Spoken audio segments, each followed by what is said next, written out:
Welcome to the promise academy guys. आज हम chapter number 11 का रिवीजन करेंगे, बहुत जल्दी करेंगे। इसका पहले तो नाम क्या है? Non convertible redeemable preference shares. तो इसको हम पहले टुकड़ों में बांटेंगे, तब जाके इसका पॉइंट समझेंगे। शेयर क्या होता है? शेयर हमें is a portion of capital, ठीक है, is a portion of capital.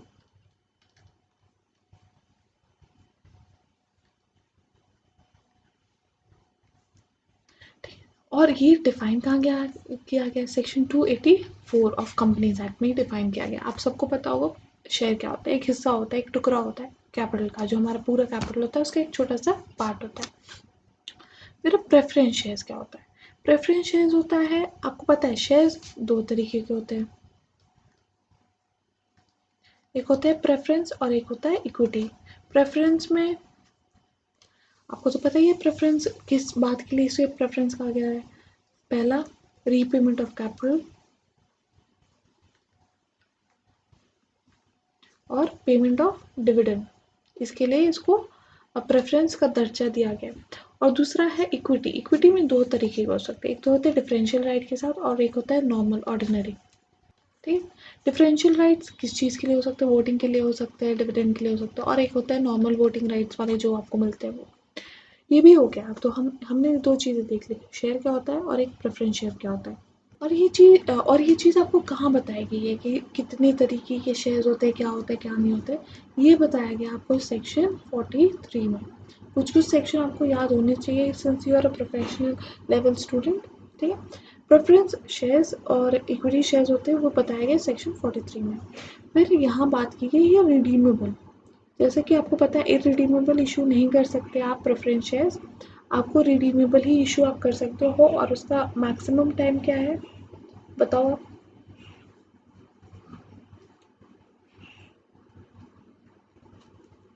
आपको तो पता ही है 20 और 30 साल। 20 बाकी सब के लिए और 30 इंफ्रास्ट्रक्चर के लिए।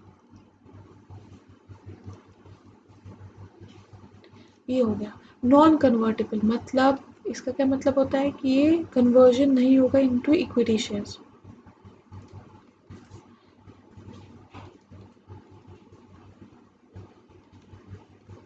तो ये जो हमने पहले बात समझ लिया कि ये क्या होता है, एनसीआरपीएस होता क्या है, उसके मतलब क्या होते हैं, उसके नाम के मतलब क्या है।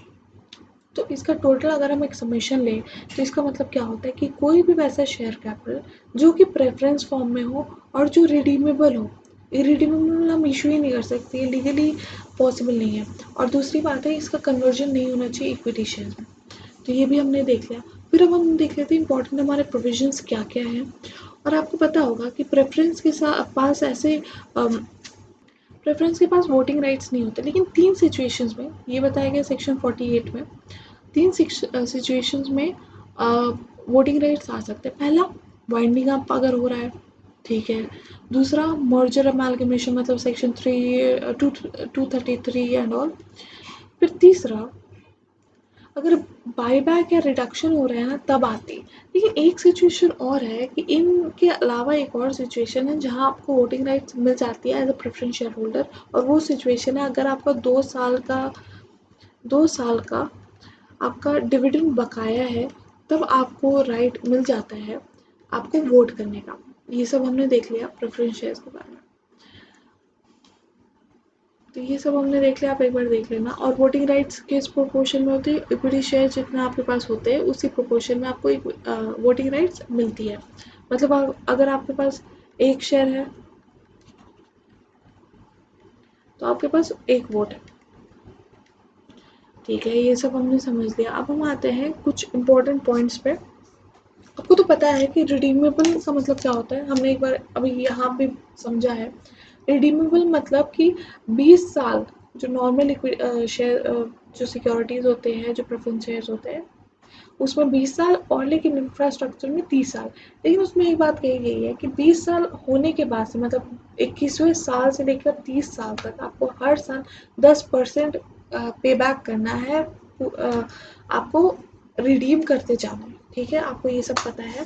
फिर है कुछ कंडीशंस है कि आपको रिडेम्पशन कर रहे हो तो उसमें क्या क्या कंडीशन हो सकता है, आपको पता है ये बात। ठीक है, एक बार फिर भी हम लोग देख लेते हैं क्या व्हाट आर द कंडीशंस। ये कंडीशन किस सेक्शन में दी गई है, आप मुझे बताओ। बिल्कुल सर, आपने सही गैस किया, ये सेक्शन 55 में दी गई है, सब सेक्शन 2 में। इसमें क्या क्या कंडीशंस है, पहला है क्या फ्रेश इश्यू से बायबैक मतलब सॉरी रिडेम्पशन कर सकते हो, ठीक है, फ्रेश इश्यू अलाउड है। और दूसरा है कि अपने खुद कंपनी प्रॉफिट से रिडेम्पशन कर सकते हो। लेकिन इसके साथ एक और कुछ और कंडीशंस भी है। आपको पता होगा, आपने अकाउंटिंग कर रखी है, इसलिए आपके लिए बहुत ईजी होगा, हमने एग्जाम में अकाउंटिंग भी की है इसकी। फिर है कि इसमें आप इसका एक और कंडीशन है, फुल्ली पेड अप होना चाहिए, आपके सिक्योरिटीज आपके शेयर्स फुल्ली पेड अप होने चाहिए। ये भी हो गया, ये हम समझ गए। और दूसरी बात है कि आप जो नॉमिनल अमाउंट ऑफ कैपिटल जिसके लिए आप जिसको आप रिडेम्पशन कर रहे हो, जिसको आप रिडीम कर रहे हो, उसका CRR बनाना होगा, जो नॉमिनल कैपिटल है, ठीक है। एक्सेप्ट अगर आप प्रोसीड्स फ्रॉम फ्रेश इशू कर रहे हो तो उतना अमाउंट के लिए आपको नहीं बनाना पड़ेगा, लेकिन जिस अमाउंट के लिए आप प्रॉफिट यूज़ कर रहे हो, जितने पोर्शन के लिए आप प्रॉफिट यूज़ कर रहे हो कंपनी की, उसके लिए आपको CRR बनाना होगा, नॉमिनल कैपिटल। फिर है कि देखो इस कंडीशन में अपना शेयर कैपिटल तो डिक्रीज हुआ, आपको तो पता है, आपने बैलेंस शीट भी बना रखी है, तो शेयर कैपिटल डिक्रीज हुआ, लेकिन हम इसको नहीं मानेंगे। और जो हमने CRR में क्रेडिट किया है अमाउंट, उसको माना जाएगा कि वो एक तरह का शेयर कैपिटल ही है। आपको ये बात पता होगी, आप CRR का यूज एक ही जगह कर सकते हो, क्या कर सकते हो,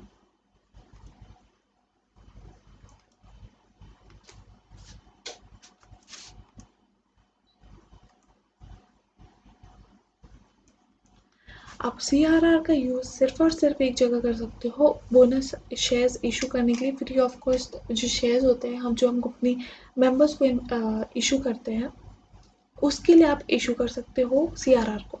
लेकिन अगर एक बात बताओ, कोई ऐसी सिचुएशन हो गई कि आप पे ऑफ नहीं कर पा रहे हो, अपने आपकी कंपनी की कंडीशन, आपके पास प्रॉफिट नहीं है सफिशिएंट पे ऑफ करने के लिए अपने रिडेम्पशन, और रिडेम्पशन का टाइम आ गया है, प्रेफरेंस शेयर्स रिडीम करने के टाइम नहीं, पैसा नहीं है आपके पास उस टाइम, जब आपकी मेचोरिटी आ गई थी, 20 साल हो गया था फॉर एग्जाम्पल, तो आप क्या कर सकते हो, उसको रोल ओवर कर सकते हो।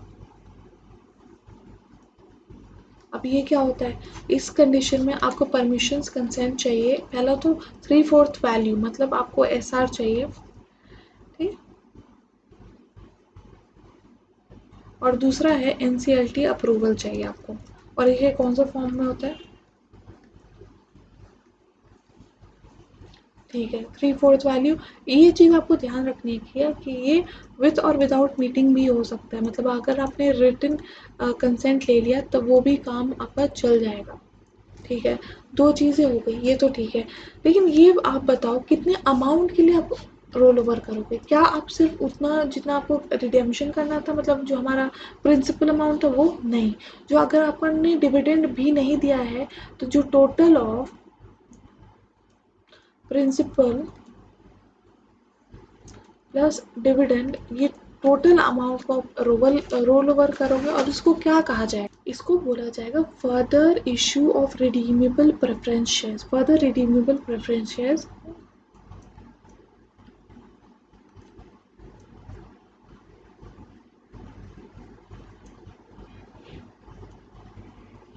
ठीक है, इसका नाम ये होगा।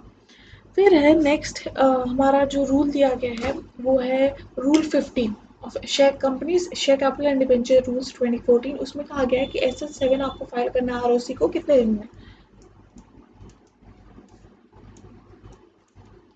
30 डेज में आपको फाइल करना है ROC को। चलो ये भी ठीक है। और आपको पता होगा इक्विटी और प्रेफरेंस शेयर में कैपिटल क्या में डिफरेंस क्या होता है, वोटिंग का होता है, पे बैक का होता है, ठीक है, डिविडेंड का होता है, इसमें फिक्स रेट होता है, इसमें नॉर्मल फिक्स रेट नहीं होता है। और टैक्सेशन से अगर बात करें तो उसमें कोई डिफरेंस नहीं है, क्योंकि दोनों ही EBIT के बाद आता है, मतलब टैक्स डिडक्ट करने के बाद ही आप डिविडेंड पे ऑफ कर सकते हो।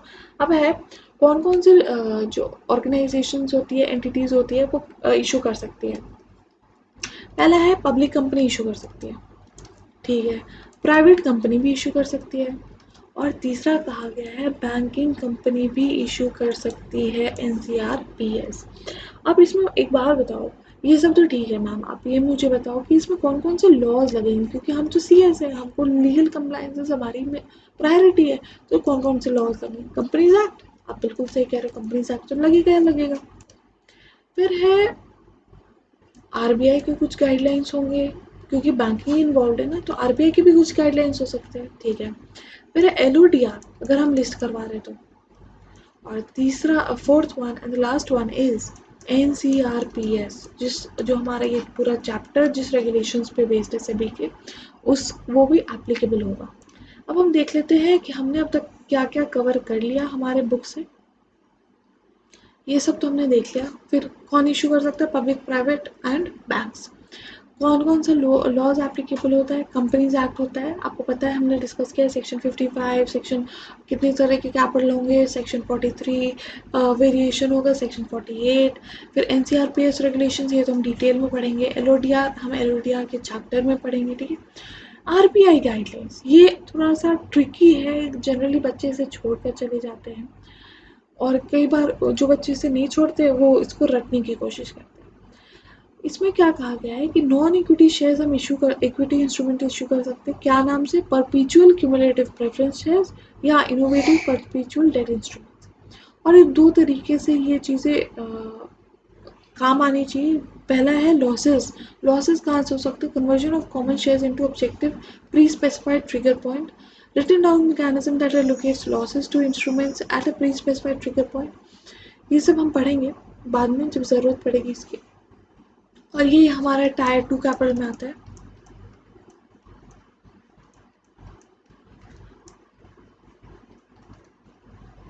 नहीं सॉरी, टायर 2 नहीं, टायर 1 कैपिटल में आता है। आपने पढ़ा होगा कभी बैंकिंग के बारे में, तो उसमें दो तरीके के कैपिटल होते हैं, टायर 1 एंड टायर 2। टायर 1 में बेसिकली वो कैपिटल होते हैं, बल्कि सभी जो होते हैं वो टायर 1 में होते हैं, लेकिन टायर 2 में एक तो वही होते हैं जो जनरली होता है रिवैल्यूएशन रिजर्व या कुछ, उसको हम टायर 2 कैपिटल कहते हैं। और जो एक्चुअल कैपिटल, जो कोर कैपिटल होता है, उसको हम टायर 1 में जाता है। फिर है कि जो हमारी एनसीआरपीएस का रेगुलेशंस है वो क्या क्या काम करता है। पहला है, जैसे आपको नाम से पता है, इशू हो सकता है, पब्लिक इशू। लिस्टिंग हो सकता है, लिस्टिंग। और इशू कर सकते हैं हम प्राइवेट प्लेसमेंट पर भी, मतलब इसको ऐसे देख सकते हैं, public issue and private placement, और इन दोनों का इशू एंड लिस्टिंग। फिर इम्पोर्टेंट कुछ डेफिनेशंस यहाँ दी गई है, तो एक बार हम वो देख लेते हैं। कुछ जनरल कंडीशंस है, ये कंडीशंस इम्पोर्टेंट है और इसको हम एक बार देखते हुए चलते हैं। पहला तो है कि कोई भी पर्सन, कोई भी जो प्रमोटर, इसमें चार लोगों की बात की गई। पहला है ईश्वर, फिर दूसरा है पर्सन इन कंट्रोल, तीसरा है प्रमोटर और चौथा है डायरेक्टर। कोई भी अगर रिस्ट्रेंड है या प्रोहिबिटेड है या डी बार्ड है, क्या तीन बात की गई? Restrained, prohibited, D board.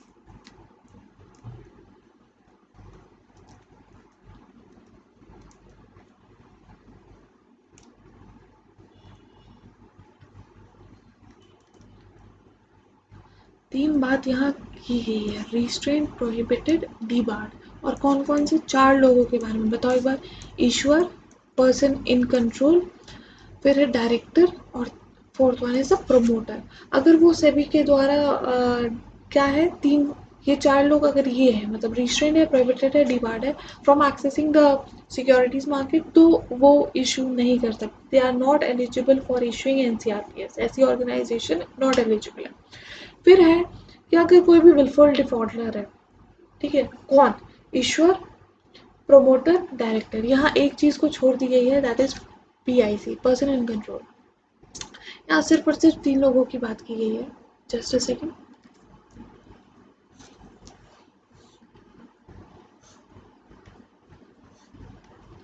यहाँ पर बेसिकली तीन लोगों की बात की गई है, प्रोमोटर,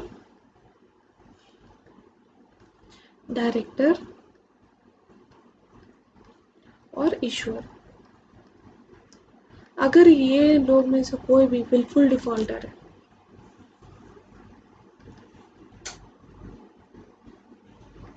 विलफुल डिफॉल्टर किस चीज़ के लिए, इन द पेमेंट, किस चीज़ के लिए, जो रेगुलेशन हम पढ़ रहे हैं उस चीज़ के लिए, या तो प्रिंसिपल अमाउंट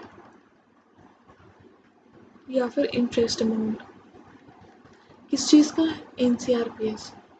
और कितने टाइम के लिए आपका डिफ़ॉल्ट होना चाहिए, एक दिन का डिफ़ॉल्ट होगा तो आपको विलफुल डिफ़ॉल्टर बना दिया जाएगा, बिल्कुल नहीं। अगर आपका 6 महीने से ज़्यादा का डिफ़ॉल्ट है तब आपको कहा जाएगा कि आप विलफुल डिफ़ॉल्टर। ठीक है, फिर कुछ और कंडीशंस है, no issue shall make a public issue unless following conditions are satisfied. ठीक है, फिर है आपको अगर लिस्ट करवाना है तो आपको क्या करना होगा, बताओ आप।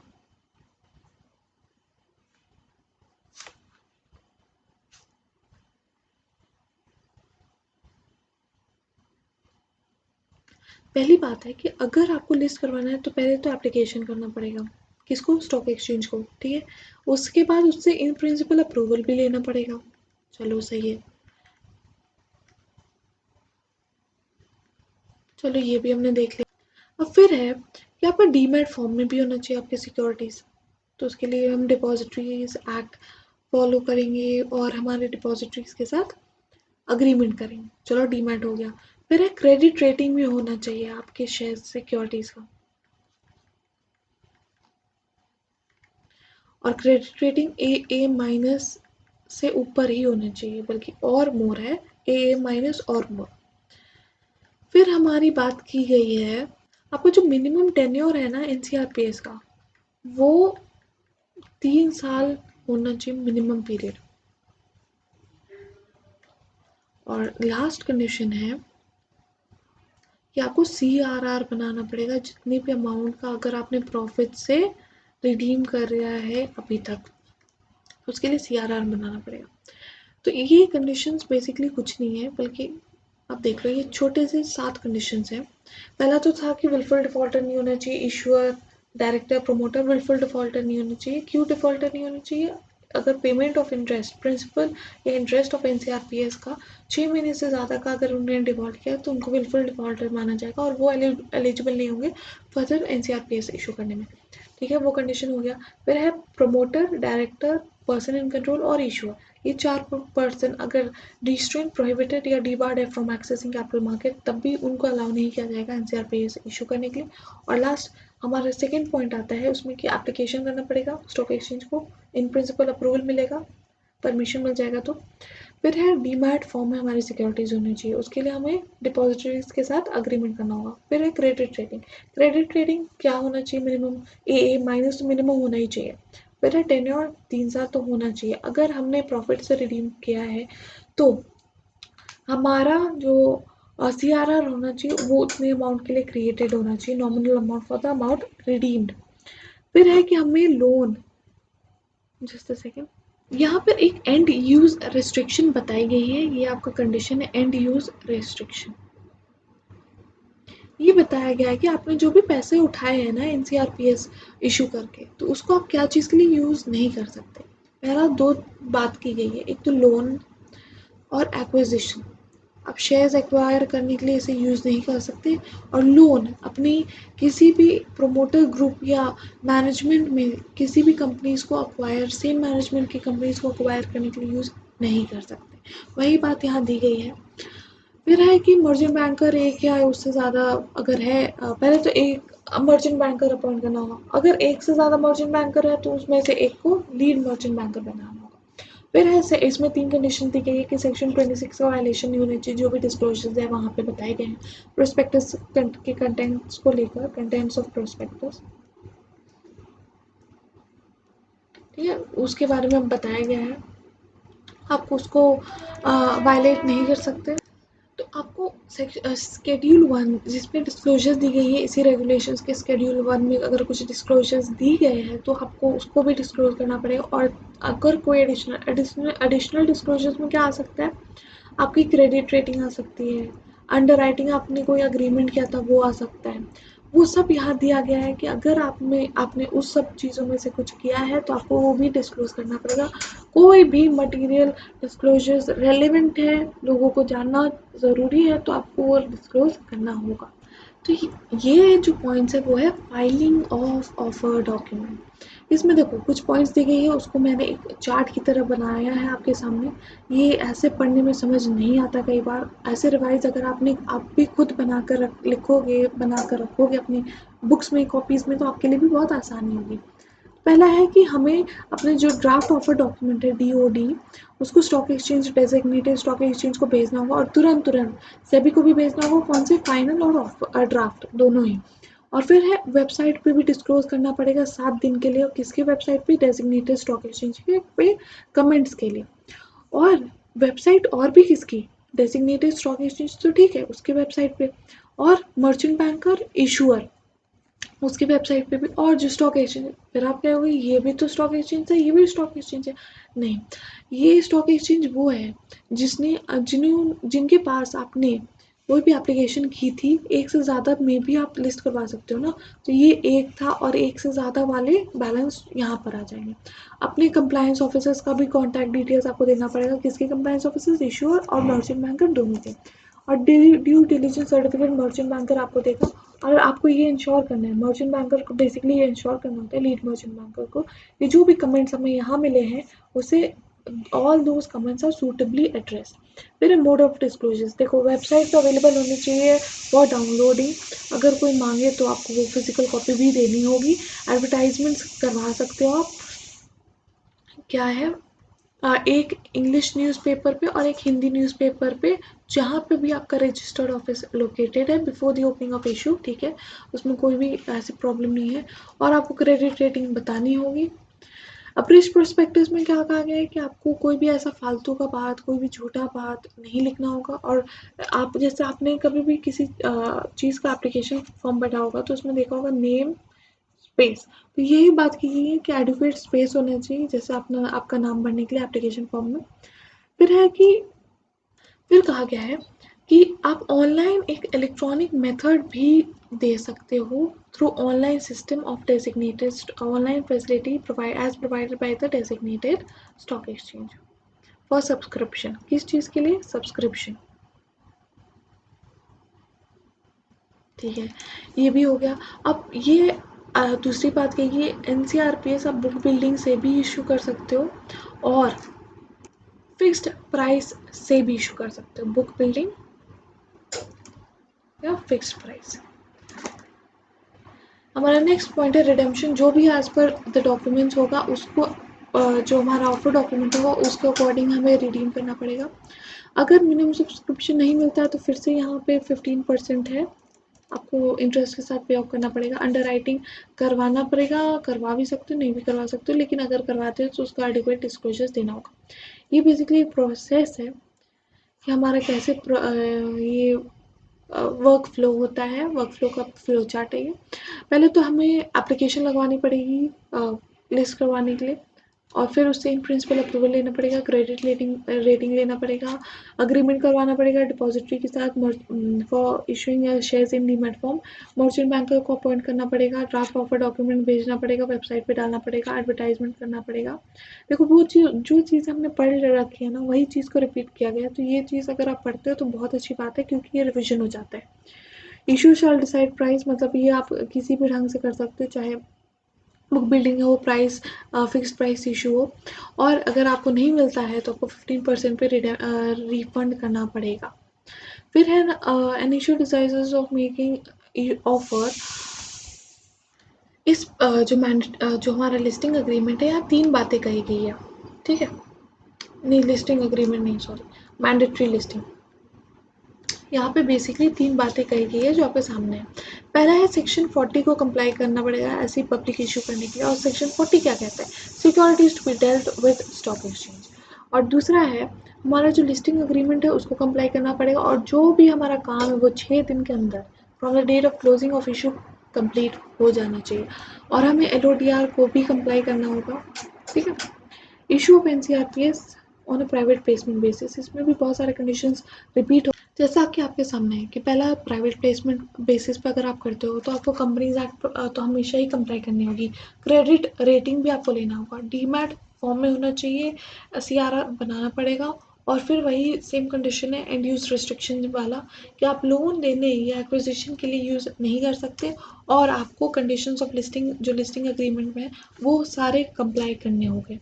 फिर disclosures in respect of private placement of convertible non convertible redeemable preference shares. यहाँ पे जो भी डिस्क्लोजर्स दी गई बताई जाएगी वो आपको देना होगा। जैसे कि आपको एक तो शेड्यूल 1 का जो भी डिस्क्लोजर्स है वो स्पेसिफाई जो भी किया गया है तो आपको वो देना होगा और उसके साथ साथ आपको लेटेस्ट एनुअल रिपोर्ट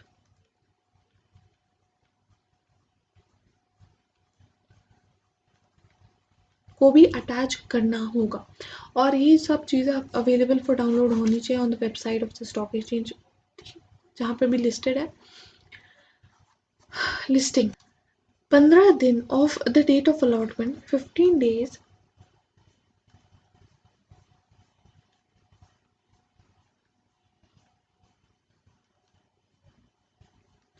आपको वो चीज़ें जमा करनी होगी with along with disclosures as specified by in schedule 1 of NCRPS regulations. आपको स्टॉक एक्सचेंज के पास जमा करवाना होगा for the purpose of listing which are already issued. जो अभी हमारे सिक्योरिटीज ऑलरेडी इशूड है NCRPS प्राइवेट प्लेसमेंट बेसिस पे आपको अगर आप लिस्ट करवाना है तो ये चीज़ें करवानी होगी। जो भी हमारा सेटलमेंट और ट्रेडिंग मैकेनिज्म जो स्टॉक एक्सचेंज फॉलो करती है हमें वही फॉलो करना होगा जो ट्रेडिंग मैकेनिज्म है।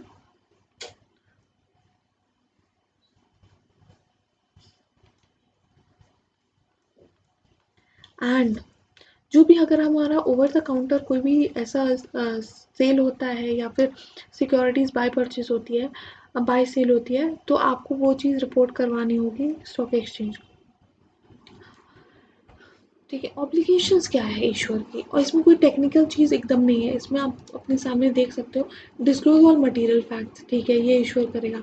मर्चेंट बैंक क्या करेगा वेरीफाई करेगा कि हम एंड कंफर्म करेगा कि हमारे डिस्क्लोजर्स सही थे। फिर रेटिंग जो भी मिली है उसको रिव्यू करवाना होगा क्रेडिट रेटिंग एजेंसी से एटलीस्ट वंस अ ईयर। फिर इश्योर क्या करेगा कि जो अभी एप्लीकेंट्स हैं उसको फेयर एंड इक्विटेबल मैनर में ट्रीट करेगा। इंटरमीडियरीज को will be responsible for due diligence. ठीक है। और ये सब चीज़ें जो भी हमारे यहाँ पे डिवाइस सिस्टम या स्कीम है वो डिफ्रॉड करने के लिए बिल्कुल नहीं होनी चाहिए। फिर है no applicability issue and listing of non convertible regulatory capital instruments by banks. If a bank is incorporated bank shall comply with terms and conditions. ये आप रीड कर लेना। ये जनरली आते नहीं है एग्जाम में लेकिन आप एक बार सेल्फ के लिए मैं छोड़ रही हूँ उसको। ठीक है। ये था हमारा चैप्टर 11 NCRPS। ठीक है। इसको हमने रिवाइज कर लिया अराउंड 26-25 मिनट्स में। इसके बाद फिर हम मिलते हैं नेक्स्ट लेक्चर में। See you in the next lecture. Bye bye.